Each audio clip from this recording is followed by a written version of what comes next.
আমি বলি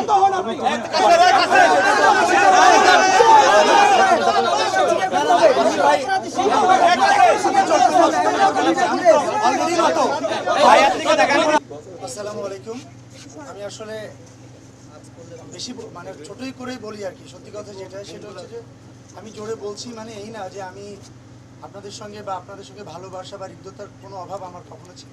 আজকে 12 বছর আপনাদের সাথে আমার রিলেশন। আমার চোখের সামনে এ পর্যন্ত কখনো আপনারা বলতেও পারবেন না কেউ যে আপনাদেরকে ছোট করে কোনো কথা আমি এ পর্যন্ত বলছি। আমি কখনো কোনোদিন নেভার এভার আমি কখনো বলি নাই। আমার সামনে আমার ভাইদের আজকে রক্তাক্ত বা যে হোক অসুস্থ, এটার দায়ভার আজকে আমার উপরে এসে পড়েছে। সত্যি এটা আমার কাছে অনেক বেশি কষ্টের ব্যাপার। বিশেষ করে আজকের দিনটা আমি কখনো কল্পনাও করিনি যে আজকে আমার ভাইদের রক্তের দায়ভার আমার উপরে এসে পড়বে। সো গতকাল 23 তারিখ ছিল। গতকালকে যে এই অঘটনটা ঘটেছে বা অনাকাঙ্ক্ষিত যে ঘটনাটা ঘটেছে, এটা সত্যি একটা মর্মাহত ব্যাপার ছিল।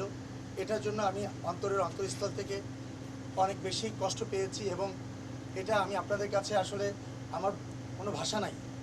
আপনারা আমি জানি কিনা জানি না, আমার একটা গ্রুপ আছে, আপনারা জানেন। আমি সারা রাত আপনাদের সাথে কথা বলার ট্রাই করেছি যে আমি স্পটে ছিলাম না। আমি থেকে আপনার সামনে যদি কিছু হইতো আমি অবশ্যই এটার দায়ভার আমি নিতাম। তো তারপরেও যে ঘটনাটা ঘটেছে এটার জন্য আমি সত্যি কথা আমার মেম্বারদের বলেন বা যাদের আপনারা যারাই বলছেন যে আমার কথা বা আমার মেম্বাররা যারাই এই ঘটনার সাথে জড়িত আপনারাই বলছেন সেটা, আমি সবার পক্ষ থেকে আমি সত্যি কথা আন্তরিকভাবে দুঃখিত। সবাই এটা ক্ষমা সুন্দর দৃষ্টিতে দেখবেন। আমি আমার সামনে থেকে এরকম কোনো কিছু হয় বা হবে না আমি কথা, এবং আমি এটাও বলে দিচ্ছি আজ শিল্পী সমিতির সাংগঠনিক সম্পাদক হিসাবে ভবিষ্যতে কখনো আমার সামনে আমার কোনো মানে আমার সংগঠনের কোনো নেতা বলেন, আমার সংগঠনের কোনো কর্মী বলেন, কেউ আমাদের সাংবাদিক ভাইদের সাথে এরকম ঘটনা আমি তো করবোই না।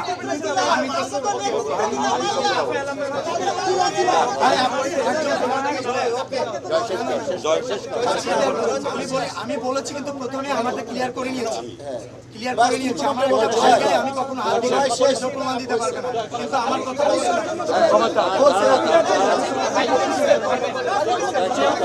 গালি দিয়েছেন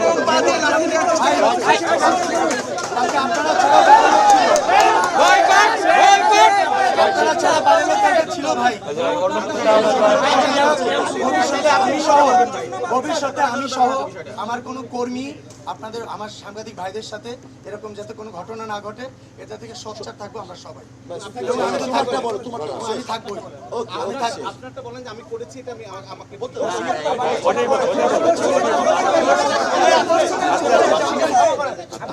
আমি এগেসি বলেছি আপনাদের সাথে না, যারা বাইরে ছিল সে ফুটেজগুলো আমাদের বাইরে। আপনি সরাসরি বলেন না কেন? সরাসরি বলেন।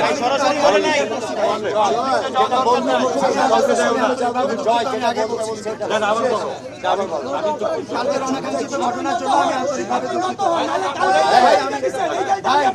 আমি বলি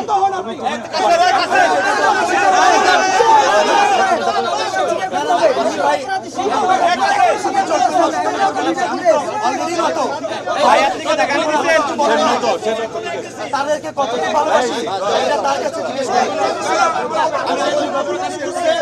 আচ্ছা, আমরা সবাই মনে জয়ের বক্তব্য শুনলাম না, জয় বক্তব্য হবে